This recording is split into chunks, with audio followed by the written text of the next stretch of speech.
একজন গ্রামের শেফ তার ছেলেকে নিয়ে শহরে এলো। পরিবারের ভরণ পোষণের জন্য তার খুব প্রয়োজন ছিল একটা চাকরি, কিন্তু সে বড় বড় ও নামী রেস্টুরেন্টের দিকে না তাকিয়ে বেছে নিল একটা ছোট্ট ধাবা, যা প্রায় বন্ধ হওয়ার পথে ছিল।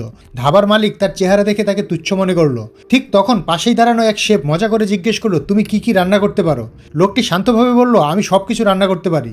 তখন তার আত্মবিশ্বাস দেখে মালিক বলল, তাহলে একটা ডিশ বানিয়ে দেখাও। লোকটি 5 মিনিটেরও কম সময়ে এক ডিশ তৈরি করে ফেললো।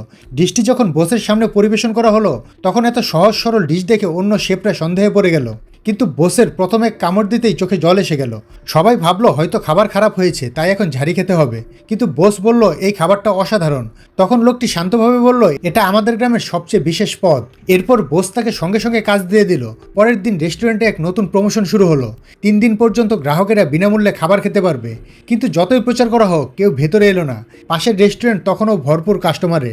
উপায় না দেখে শেষে 2 ওয়েটার বলল, চলুন অন্তত একজন কাস্টমারকে ভেতরে আনি। প্রথম কাস্টমার ছিলেন এক রুচিবান, খুঁতখুঁতে ও দাম্ভিক মহিলা।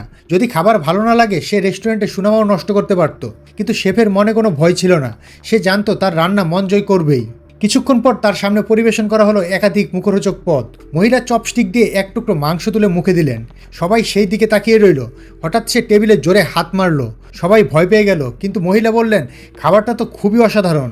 তারপর সে একেবারে ক্ষুধার্তের মতো সব খাবার শেষ করে ফেলল। সবাই তখন স্বস্তির নিঃশ্বাস ফেলল। পরের দিন দুপুরে সেই মহিলা আবার এলেন। এবার এলেন তার বন্ধুবান্ধবদের সঙ্গে নিয়ে। ধীরে ধীরে একসময় ফাঁকা থাকা সেই রেস্টুরেন্টে ভিড় বাড়তে লাগলো।